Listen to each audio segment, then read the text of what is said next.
le sexe dans nos sociétés, il est plus facile d'en blaguer, de tourner en dérision, plutôt que de le regarder en face, d'en parler. Il suffit de regarder, je pense que très peu de Français aujourd'hui, à mon avis, ont une sexualité équilibrée.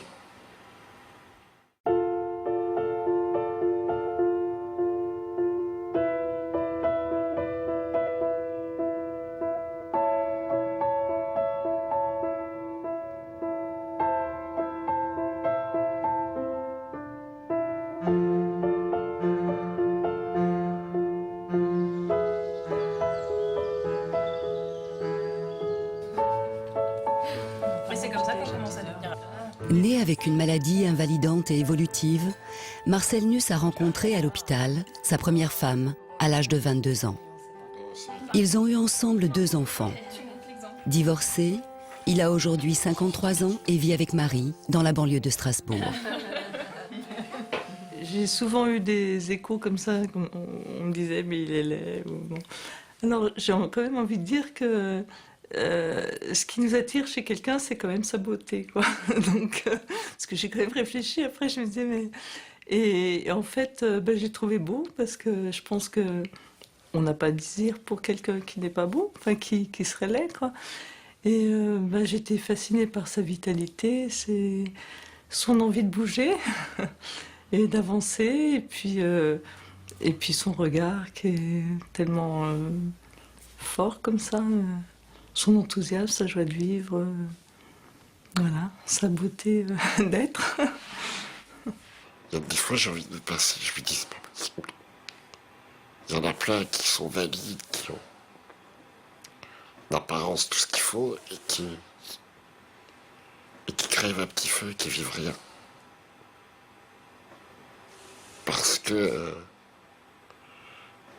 là encore,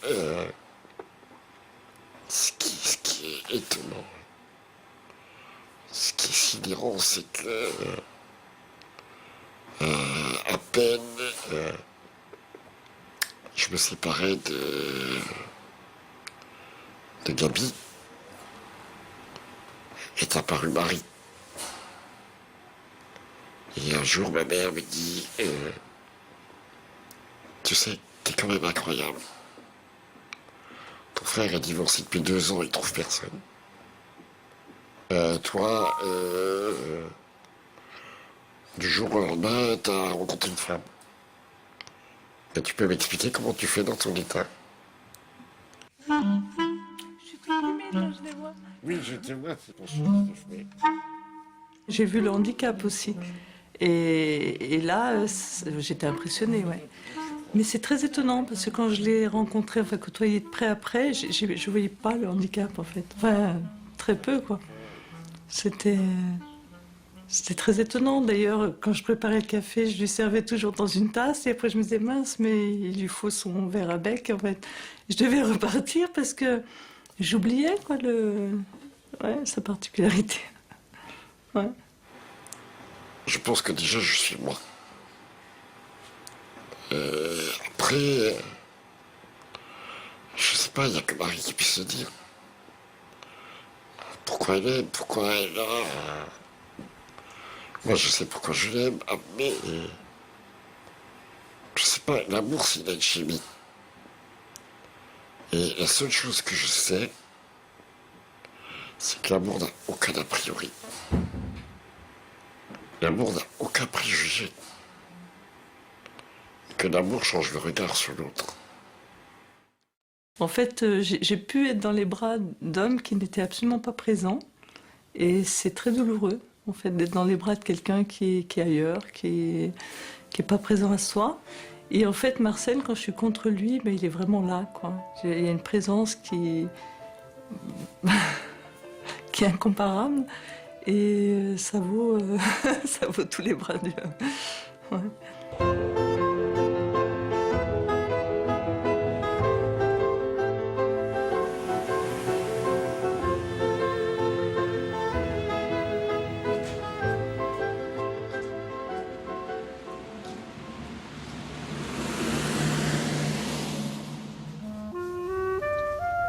Patricia est comédienne. Elle a 38 ans.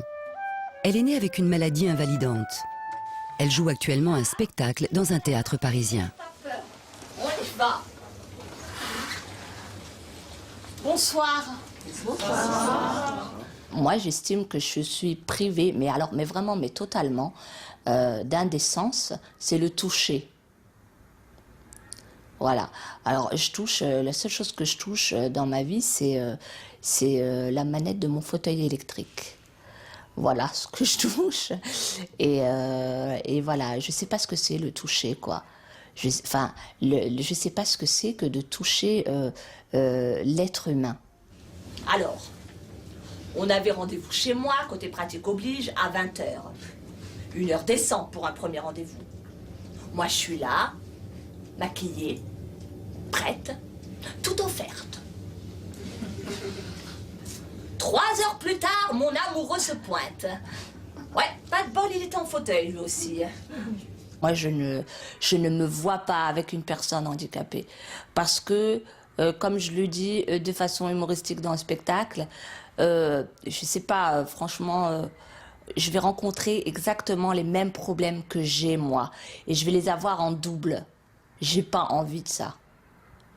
J'ai pas envie de dire quand est-ce qu'on se voit. Ah oui, mais là, il faut ça. Ah oui, mais si toi, t'es dans un foyer, il faut que tu puisses sortir. Ah oui, mais moi, il y a la personne qui s'occupe. Après, il faut qu'elle me mette au lit. Ah oui, mais comment on se déplace? Ah oui, mais comment tu viens à tel rendez-vous? Ah oui, mais tiens, on veut s'embrasser, on va tomber du fauteuil parce que c'est le bordel. Enfin, même fauteuil ou pas fauteuil, même en canne, en je sais pas quoi.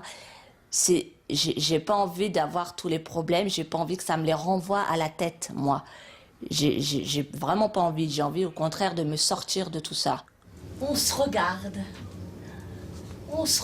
langoureusement. Ah ça, pour se regarder, on se regarde. Bon, mais au bout d'un moment, faut passer aux travaux pratiques. Et alors là, les choses se corsent. Faut compter avec les préliminaires. Et les préliminaires chez les handicapés, ça dure.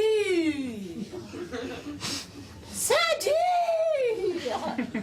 Ça dure. Vous en seriez jalouses, mesdames.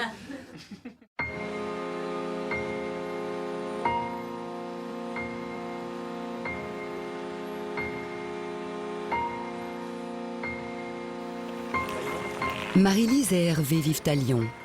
Ils se sont rencontrés lors de leurs études universitaires. Ils forment un couple depuis 2 ans. Marie-Lise est atteinte d'une maladie neuromusculaire.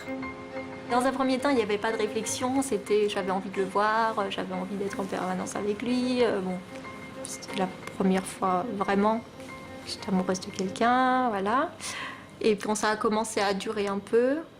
Là, j'ai eu quelques interrogations quand même, parce que je commençais à prendre un petit peu de recul, puis en me disant, c'est vrai que je partais du principe que j'ai une vie pas forcément facile, et que je me posais la question de savoir si j'avais envie de le faire participer à tout ça et de le faire rentrer dans tout ça. Voilà, je voulais qu'il soit vraiment conscient de ce que ça allait être, et puis le futur incertain, on ne sait pas. Bon, je dirais que c'est un peu le cas de tout le monde, mais là d'autant plus, il y a quand même une maladie en jeu, donc c'est vrai que ça m'avait un petit peu perturbée. Un petit peu, ouais. Ce qui m'énerve des fois, ce que je pensais déjà à l'époque qui allait m'énerver, et ça se confirme un petit peu, c'est justement le balai un petit peu des tierces personnes, des kinés et tout ça. Je craignais un petit peu que ça me tape sur le système. Donc c'est vrai que des fois ça me tape sur le système, mais bon, c'est pas...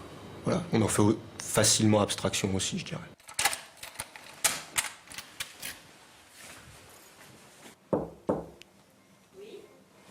Bonjour. Je peux pas faire sans ces tierces personnes, et d'autant plus que pour moi c'est un confort, et c'est un confort aussi dans notre vie de couple, parce que je voudrais pas être en permanence dépendante d'Hervé, et que du coup on ait des vies complètement liées. C'est vraiment pas ce que je veux, enfin c'est quelque chose que je pourrais pas concevoir. Et donc c'est vrai que ces tierces personnes, ça m'apporte quand même une certaine liberté au quotidien, et puis voilà, on est quand même 2 individus, on a beau être un couple, on reste 2 individus.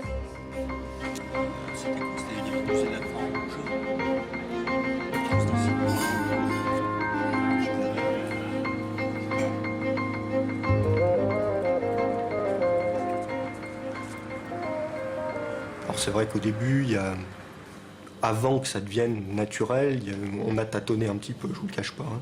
Je me disais, mais mince, si ça marche pas, même pas trop pour lui, pour moi, parce que moi, je vous dis, c'était le début, j'avais jamais vu ça. Mais pour lui, je m'étais dit, bon, ça doit quand même être pas facile, et voilà, quoi. Enfin, pour moi, il fallait que ça marche, parce que sinon... Mais on a pas mal pris ça avec humour. Je me souviens qu'on rigolait beaucoup, justement, en disant, on essaiera autre chose la prochaine fois. Et puis finalement, à force d'essayer, on a trouvé ce qui fonctionnait. Donc, non, moi, je pensais qu'on finirait par y arriver d'une manière ou d'une autre. Comme tout le monde, il n'y avait pas de raison. Après, un peu plus de tâtonnement, c'est sûr. Oui, c'est vrai qu'on a bien rigolé. Mais bon, au final, il n'y a pas de souci. Hein. Ça se passe très bien aussi de ce côté-là. C'est encore à apprendre. On finit par trouver des choses qui fonctionnent, donc... Ensuite, ça marche, quoi.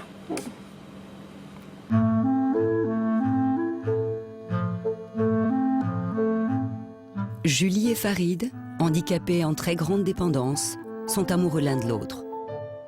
Pendant 6 ans, ils ont été séparés. Aucun établissement ne voulant les accueillir ensemble.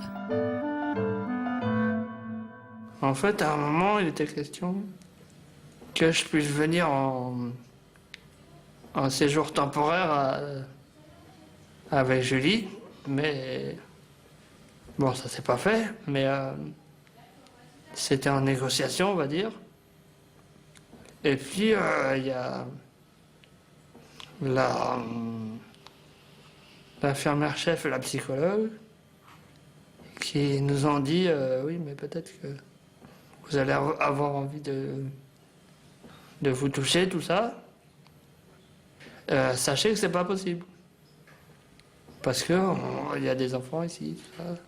C'est pas, et puis le personnel n'est pas habilité à faire ça. Donc sachez que à la rigueur, vous tenir la main, c'est possible, mais le reste, non.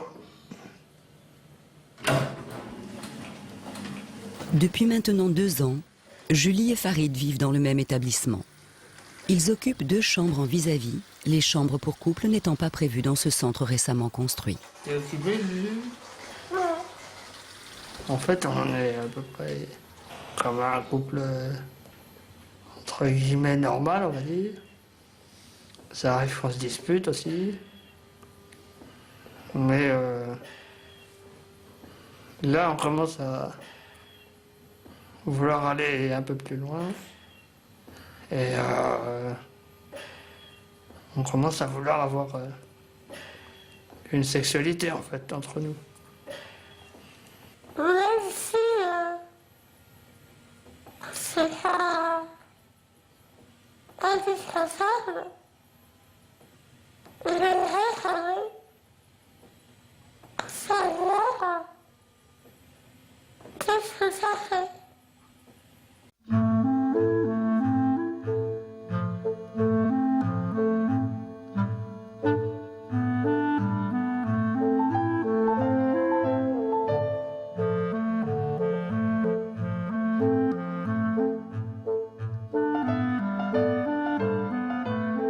Depuis l'année dernière, une réflexion avec le personnel soignant a été engagée par le directeur de l'établissement autour du thème de la sexualité des résidents. On a un couple qui souhaiterait avoir un rapport sexuel et j'en ai discuté avec plusieurs de mes collègues qui ne seront pas d'accord, pas prêtes psychologiquement à les aider à avoir un rapport sexuel. Est-ce qu'il faut que ce soit nous qui fassions ça ou est-ce que ce soit quelqu'un de l'extérieur?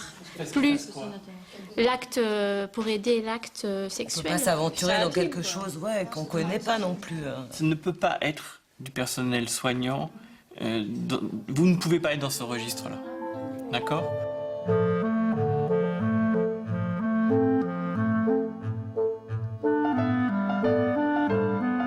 À partir du moment où on considère que avoir une activité sexuelle est un besoin, comme respirer, boire, manger, et on fait partie de cette école-là, on ne peut pas imaginer que ça puisse pas se régler. Vous qui êtes dans le quotidien, vous qui faisiez les toilettes, des soins, qui accompagnez les gens, ça se traduit comment ? Pour les garçons, c'est souvent par une érection, voire éjaculation. Et donc, voilà. Puis bon, après, par la suite, il y a souvent des demandes, je veux dire. Pour ceux qui peuvent mettre leurs mains sur leur sexe, ça se passe comme ça se passe, hein, avec le bout de leur pouce, pour l'avoir déjà vu faire. Mais les femmes n'en ont pas ce... Et c'est pour ça que c'est vrai que les femmes recherchent surtout une relation sentimentale au prime abord et que les garçons recherchent une relation physique.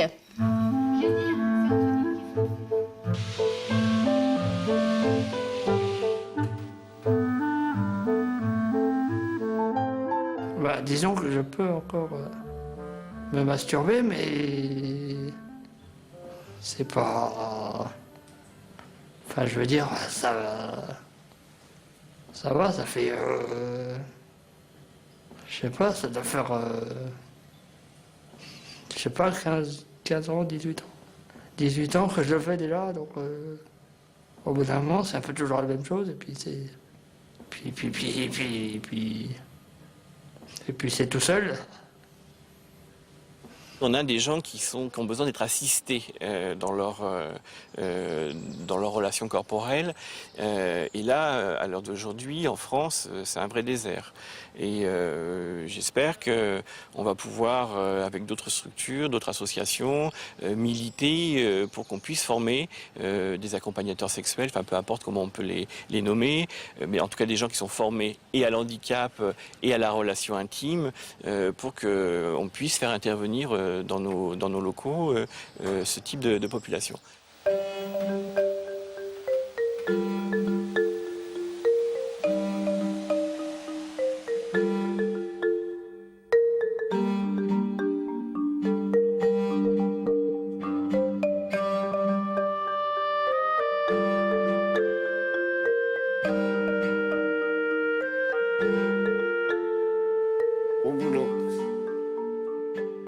Marcel Nuss a écrit de nombreux ouvrages et milite aujourd'hui pour l'autonomie des personnes en situation de handicap. Dans l'esprit du lambda, on voit juste deux handicapés qui veulent trivialement baiser, point. Mais est-ce que le lambda se rend compte de l'énergie, de la volonté, de l'abnégation de ces personnes, de la force de leur amour pour accepter à ce qu'un tiers vienne s'interposer entre eux pour qu'ils puissent se rejoindre? Posons-nous les bonnes questions. Il y en a qui tomberont de haut et qui, s'ils se posent les bonnes questions, vont changer leur approche et leur regard. Je pense que se poser les bonnes questions, c'est devenir plus humain.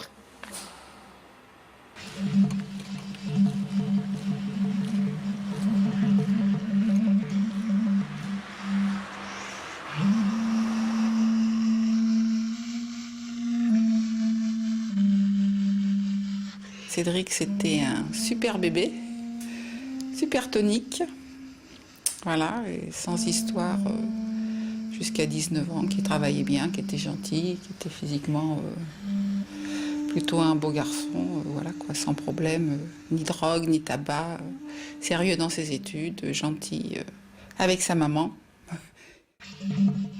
Cédric a 32 ans. Il a eu à l'âge de 19 ans une rupture d'anévrisme. Après plusieurs années de bataille pour récupérer sa motricité, il vit depuis quelques années dans un établissement pour handicapés au Havre. Il a eu, il y a 8 ans, une histoire d'amour avec une jeune femme en situation de handicap dans un établissement de la région parisienne. Ce que j'ai connu aux côtés d'Alessandra, c'est plus que de l'amour, je dirais. Il y avait une notion de rage ensemble.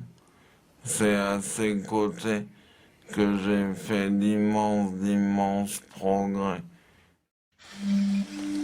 Séparés et interdits de relations intimes et de toute vie amoureuse par la direction de l'établissement, ils n'ont pas pu aller au bout de leur histoire. Cédric a tenté auprès de la directrice de faire entendre son envie de vivre une vie de couple avec Alexandra. Je lui ai exprimé simplement notre envie commune à Alès et moi d'avoir un grand lit. Et elle a amorcé un énorme sourire. Et elle m'a répondu: ah non, là, monsieur Martel, vous comprendrez bien, ce n'est pas possible pour une question de place. Ensuite, cette idiote a levé son petit doigt pour faire la grande bourgeoise. Elle a osé me dire: de plus, vous comprendrez bien, monsieur Martel, que je ne tienne pas à à mettre une lampe rouge au-dessus de mes studios. Ça, je l'ai encore au travers de la gorge. Profond, hein, comme réflexion.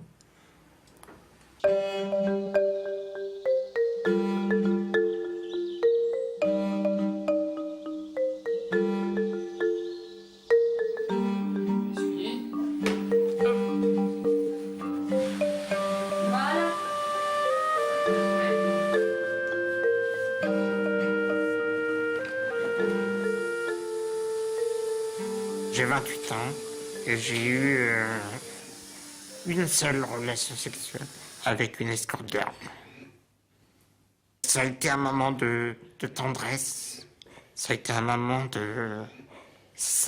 J'ai le cœur qui battait à fond les mallettes parce que c'était la première fois. Et la première fois, c'est important. Et avec elle, ça a été bien, on est restés l'un contre l'autre, on s'est senti bien. C'était bien de sentir la personne respirer contre soi. Même sentir la chaleur. C'est exceptionnel, ça, de sentir la chaleur humaine.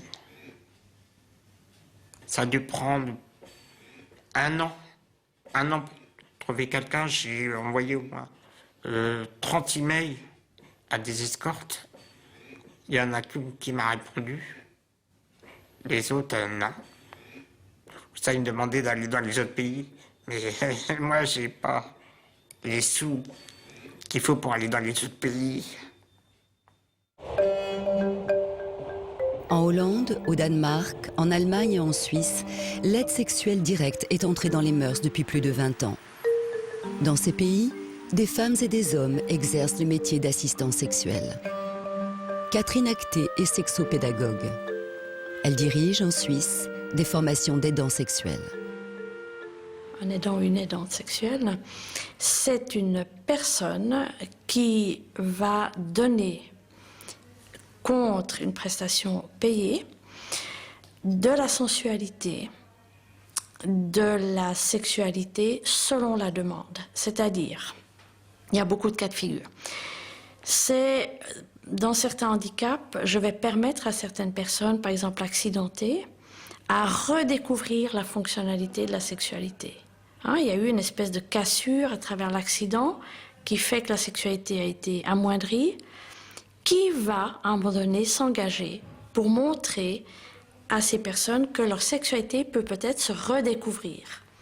Ça ne peut être qu'une personne qui va mettre ses mains ou qui va prendre les mains de la personne handicapée elle-même, qui va les mettre sur son sexe, ou qui va peut-être les mettre sur ses seins, ou qui va peut-être la prendre contre elle pour qu'elle sente de nouveau qu'est-ce que c'est le contact du corps à corps et comment je peux redécouvrir une certaine génitalité, une certaine sexualité.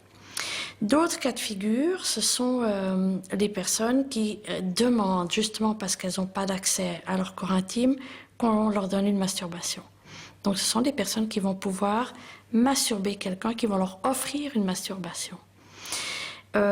Pour d'autres personnes, ce sera la relation sexuelle. En avril 2007, à l'initiative de 4 associations militantes dans le domaine du handicap, un colloque nommé « Intimité et sexualité » réunit à Strasbourg des centaines de participants venant de toute l'Europe. Peu après, ces associations se réunirent en collectif dont le but était de revendiquer proposer et promouvoir la mise en œuvre d'actions favorisant l'épanouissement et le respect de la vie intime, affective et sexuelle des personnes en situation de handicap. Pour la France, ce fut la toute première initiative menée sur ce thème. Pourquoi les personnes handicapées, que ce soit des meufs ou des mecs, n'auraient pas le droit à ça? Je ne comprends pas. Je trouve que c'est normal. Après, au niveau des histoires d'amour et tout ça, c'est encore autre chose. Mais moi, je parle purement sexuel. Voilà, je trouve qu'il devrait y avoir ça. Bah oui, je suis comme vous, hein. J'ai besoin d'amour. Oh, secours! J'ai besoin d'amour. Après, évidemment, les femmes vont dire oui, il faut être amoureuse, sinon, nanana. Oui, c'est exact. Je suis d'accord. Mais quand il n'y a pas le choix, il n'y a pas le choix. Faut pas chier au bout d'un moment. Faut y aller, quoi. Alors, il n'y a pas, on peut pas avoir d'amour, on va au sexe, et puis basta. À l'étranger, et notamment en Allemagne, interviennent des assistants et assistantes sexuelles.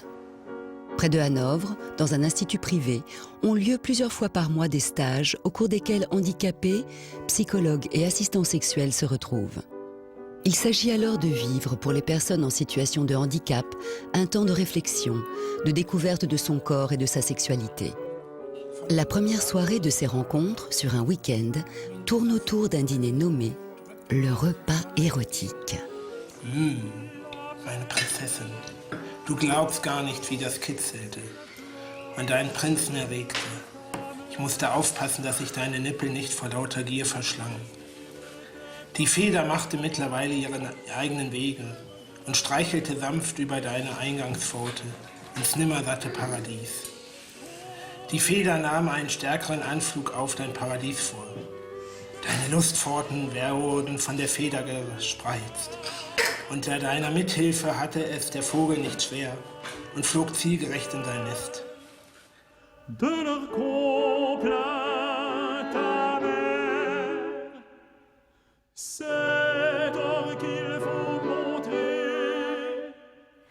Die meisten Menschen, mit denen ich J'ai rencontré beaucoup de gens qui ont eu une expérience de masturbation, mais qui n'ont jamais été avec une femme. aber sind nie mit einer Frau zusammen gewesen. Or, ils recherchent cette expérience. Erlebnis suchen sie. Souvent, ils ne savent pas ce que cela fait de toucher le corps d'une femme et comment elle réagit. Sie wollen erfahren, Ils veulent savoir à quoi ressemble un vagin aussieht, wie sie sich et ce que ça fait de le toucher Händen anfühlt, et savoir quel goût ça a. schmeckt.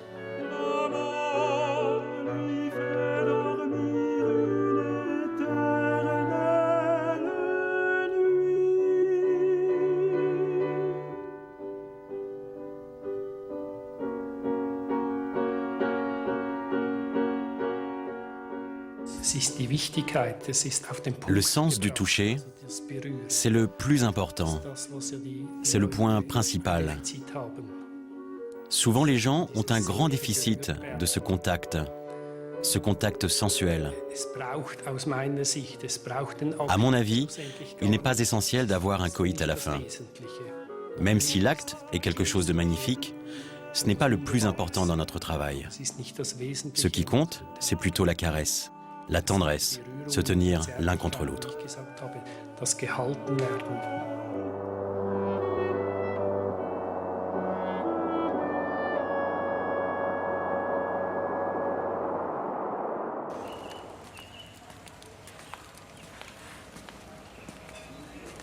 Je suis née avec une scoliose et l'omoplate collée à la colonne vertébrale. Dans mon histoire, j'ai eu des liaisons, mais une véritable relation aboutissant à l'orgasme, ça a dû m'arriver 2 fois.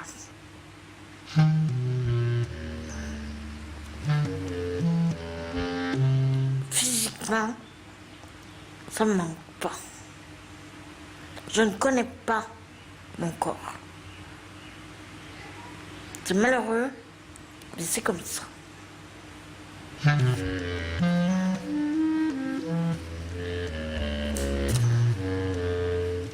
Si quelqu'un arrivait à être assez doux, peut-être que là, je dis pas,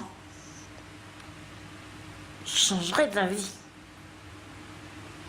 Mais il faudrait trouver le garçon qui soit capable de m'éveiller au plaisir.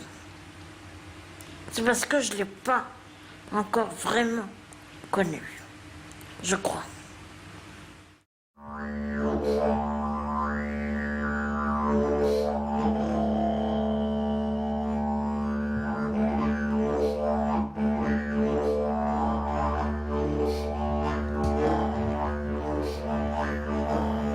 En Allemagne, les personnes en situation de handicap participant au stage ont la possibilité au moment de leur choix et contre rémunération de partager du temps avec une ou un assistant sexuel afin de vivre une rencontre sensuelle, voire érotique.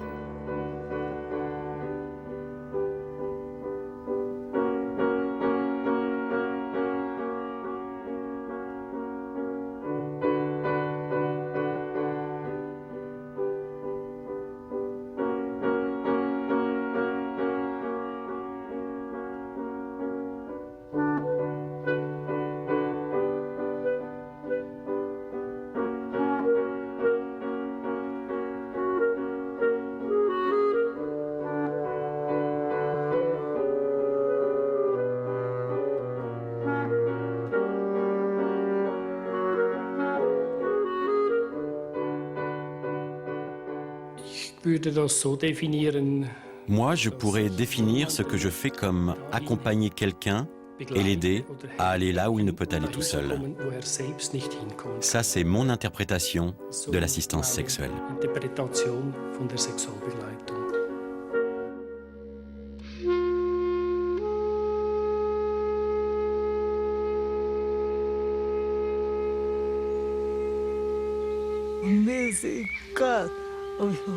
Je m'en fiche de la chaise roulante.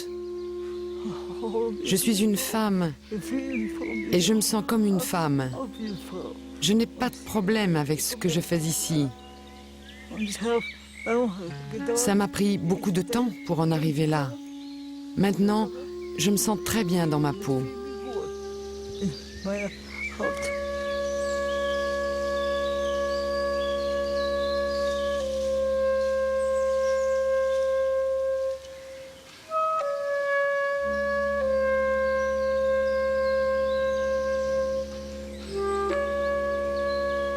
C'est la première fois que tu as eu c'est le week-end que tu as eu un rapport sexuel? Yeah. Oui.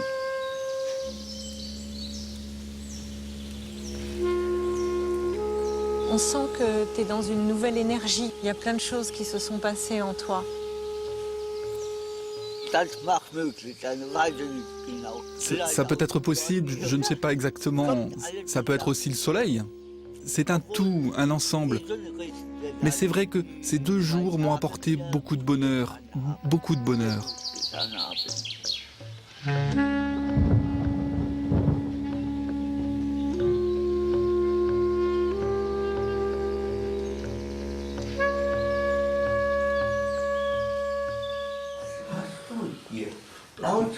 Das Mikrofon, ne? Ach so, ja, Ja. Mikrofon. Du musst das so vorstellen, ich leg nur dein Ohr dahin hin. Ja, ja, weil... Ich kann ja nicht alles so machen, ne? Ja, So klar. meine ich das dran. Wie ihr das fandet, was wir besser machen. Lothar Sandfort, l'hôte de ce lieu, est thérapeute. À plusieurs reprises durant le week-end, il réunit les participants pour parler des moments qu'ils viennent de vivre. Dans ces discussions, tout est abordé, sans tabou. Ce matin, par exemple, on a parlé de ce qu'il y avait de plus attractif chez nous. Chaque homme, chaque femme a dit ce qu'il sentait de plus séduisant chez lui, chez elle, et j'ai répondu en tant que thérapeute. Si on veut rencontrer quelqu'un, c'est très important d'avoir de l'estime de soi et une image positive de son corps. Mais ce n'est pas tout.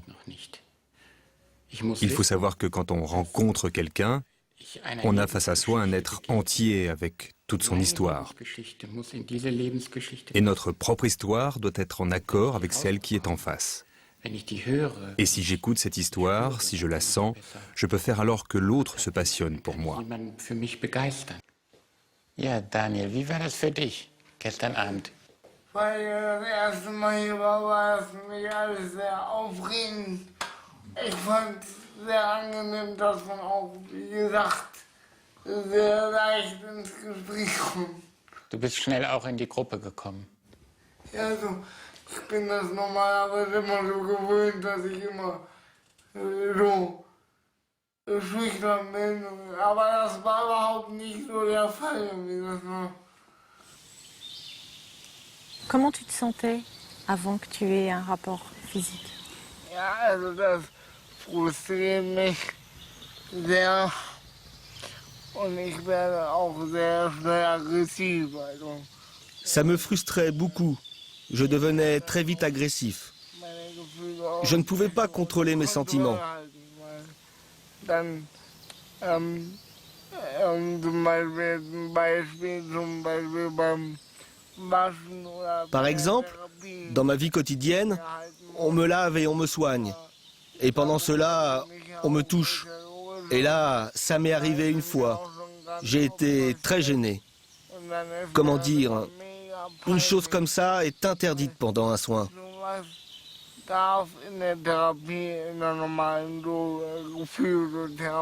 Une femme soignante m'a dit, si ça t'arrive encore une fois, on ne pourra plus travailler avec toi.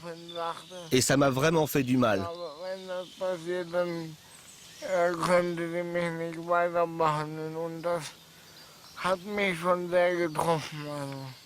Et tu as eu une érection?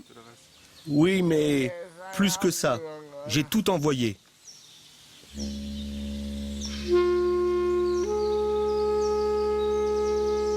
Ich gebe nicht nur meinen Körper, sondern es ist mehr. Ich gebe mein Herz. Je ne donne pas seulement mon corps, je donne beaucoup plus. Und ich nehme das Herz und die Seele meines Gegenübers wahr. Je donne mon cœur, je donne mon âme.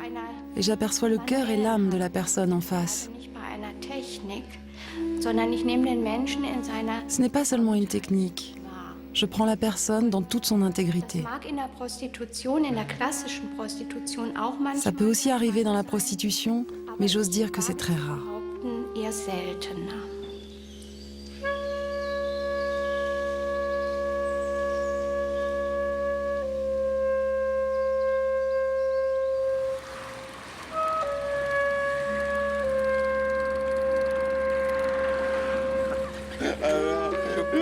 Le coup de la physique là, oh. Mon aide a été de l'accompagner voir une péripatéticienne. Disons les mots par les mots. Une pute, quoi. Quand la dame a vu, quand elle nous a vus, elle n'a pas du tout été d'accord pour recevoir Cédric. Il y a une telle carence de ce manque sexuel qui me font avoir des comportements déviants et j'ai commis quelque chose de très grave. C'est au cours d'une des sorties, je demandais aux jeunes bénévoles qui étaient avec nous de m'aider à marcher. Cette jeune bénévole me donnait la main par-dessus son épaule. Ma main est descendue. Le manque étant là, j'ai fait l'erreur de vouloir toucher l'objet de tous mes désir et qui m'entend. Je crois que si Cédric avait des relations régulières sexuelles, mais je crois qu'il s'en porterait bien mieux et dans la collectivité, il se comporterait bien mieux aussi. Donc on en arrive à des plaintes déposées, on va au tribunal avec peine, je trouve, un petit peu lourde. Donc si je peux, je crois qu'on va faire appel. Parce que vu le contexte en France, ça peut se renouveler et la peine va être plus grave. Là, je suis sur le point de l'emmener dans un pays étranger pour essayer peut-être d'essayer de répondre à ce grand manque qu'il vit depuis de nombreuses années maintenant et qui nous amène à des situations.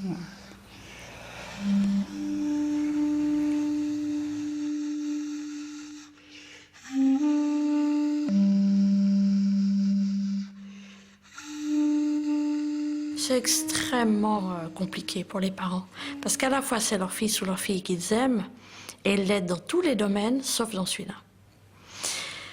Et je sais, pour beaucoup de parents qui le disent d'une manière extrêmement discrète, que par humanité, parfois ils le font, en disant « mais il n'y a personne qui veut le faire ».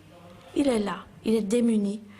Et je pense notamment à une maman qui, pour finir, aide son fils dans la masturbation. C'est quelqu'un qui a un handicap très très sévère, qui a 35 ans, et elle dit « mais il n'y a personne d'autre qui veut le faire. Donc il n'y a plus que moi qui le fais. » Et je vous assure, j'ai aucun plaisir à le faire. Je ne prends pas de plaisir pour moi. Je le fais par humanité, comme un autre geste qui l'aide dans son handicap. Mais elle dit « c'est profondément injuste que je doive le faire. » J'aimerais que ce soit quelqu'un qui s'occupe de ça.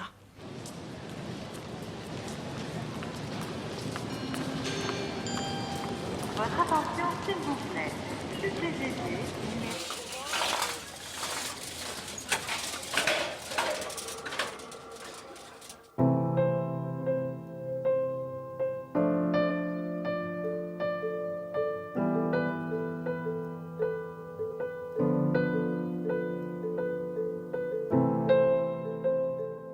Régulièrement, Marcel Nuss se rend dans les centres de vie de personnes en situation de handicap.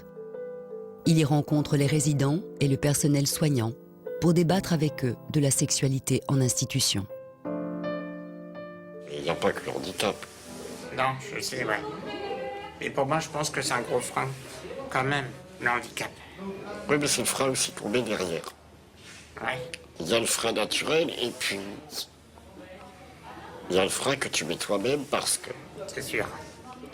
Tu as tes peurs, tu as tes craintes. Oui, oui, tout à fait d'accord. Et ça joue énormément. Oui, moi aussi, je pense. Qu'est-ce qu'elle pense de Je voudrais avoir ma vie d'homme comme tout humain, avoir des relations, avoir de l'expérience.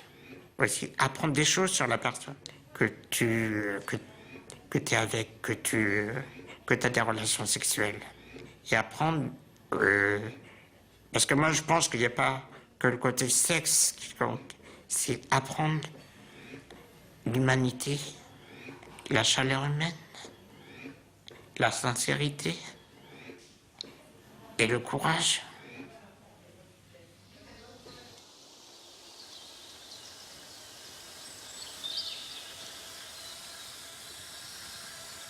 J'aimerais bien avoir des enfants et leur apprendre des choses, les voir évoluer, les voir grandir, les voir s'épanouir. Oui, pour moi, ça serait très important. En plus, j'adore les enfants.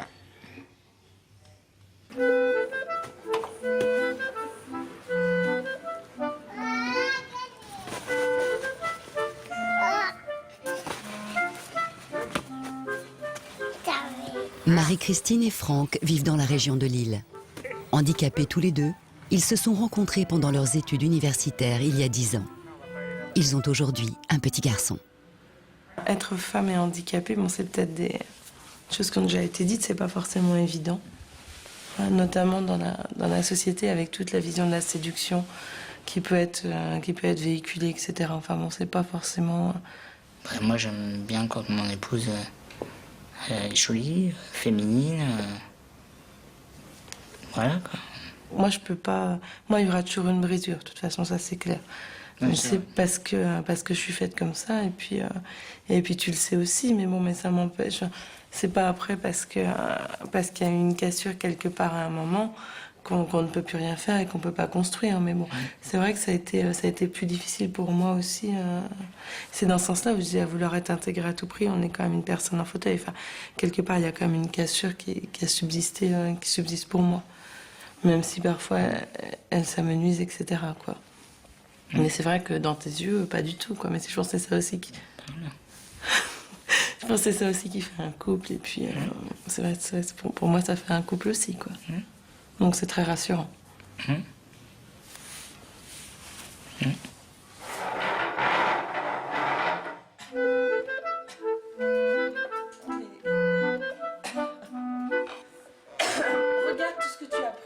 Au début, quand on s'est engagé dans le désir d'avoir un enfant, ça n'a pas forcément été... Ça a pas, enfin, comme beaucoup de couples, ça marche pas. Il suffit pas de le dire et ça marche, quoi. Au bout de quelques mois, on s'est dit, on va peut-être quand même voir si il y a peut-être un problème, quoi. Et on a commencé à faire les tests, ça. On s'est heurté d'une part à un refus du corps médical à nous aider à aller plus loin. C'était l'expression de l'éthique qu'avait le médecin de l'époque, qui ne souhaitait pas nous aider à aller plus loin pour des raisons qui lui étaient personnelles, mais il ne l'a pas formulé comme ça. Et donc c'est vrai que on est reparti un peu dépité, on ne trouvera personne pour nous aider à faire ça. On a eu l'impression que voir un couple de personnes en fauteuil, avoir un enfant, vouloir concevoir un enfant, ça le dérangeait. Et puis finalement ça marchait tout seul.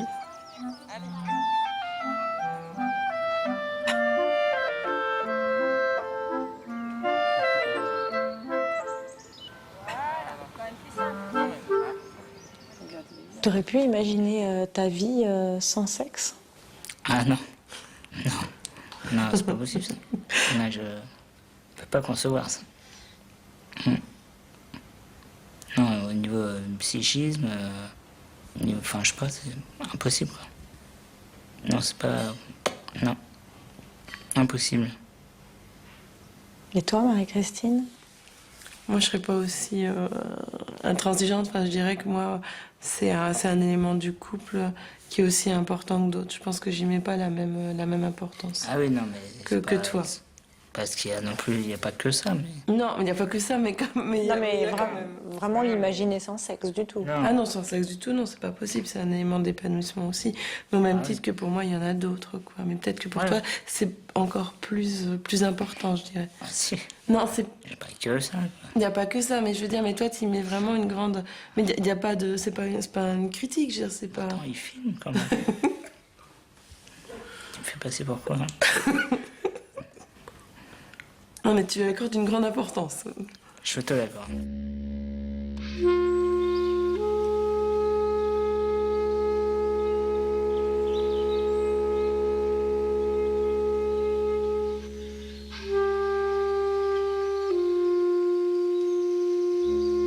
J'ai failli mourir 4 fois, soit de congestion pulmonaire, pneumonie, et j'ai vu la mort. Alors je sais qu'il faut, la vie, il faut en profiter à plein dedans, et il faut y aller à fond.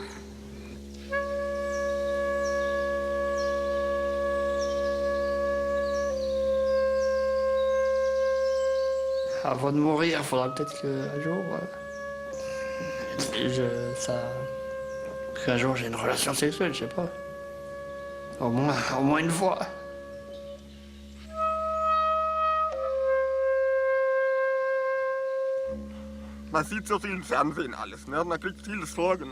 On voit beaucoup de choses à la télé. Et ici, tu peux vivre ça. Ce n'est pas un rêve. Ce n'est pas un fantasme. Hier soir, j'ai eu une rencontre avec une assistante sexuelle. On est parti dans les champs, dans le blé.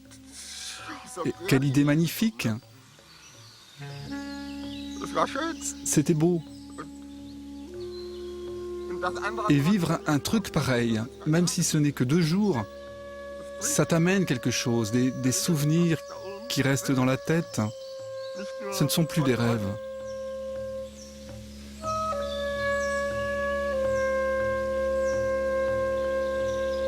Il s'agit d'aider les personnes à se réapproprier leur corps, à le réintégrer, c'est-à-dire à échapper au plus vite aux souffrances que j'ai connues. Et que la plupart des personnes qui sont totalement dépendantes connaissent. C'est-à-dire échapper à la désincarnation.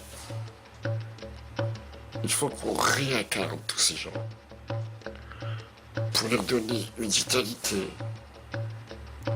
et un sens qu'elles n'ont plus, qu'elles n'ont jamais eu, qu'elles n'ont pas.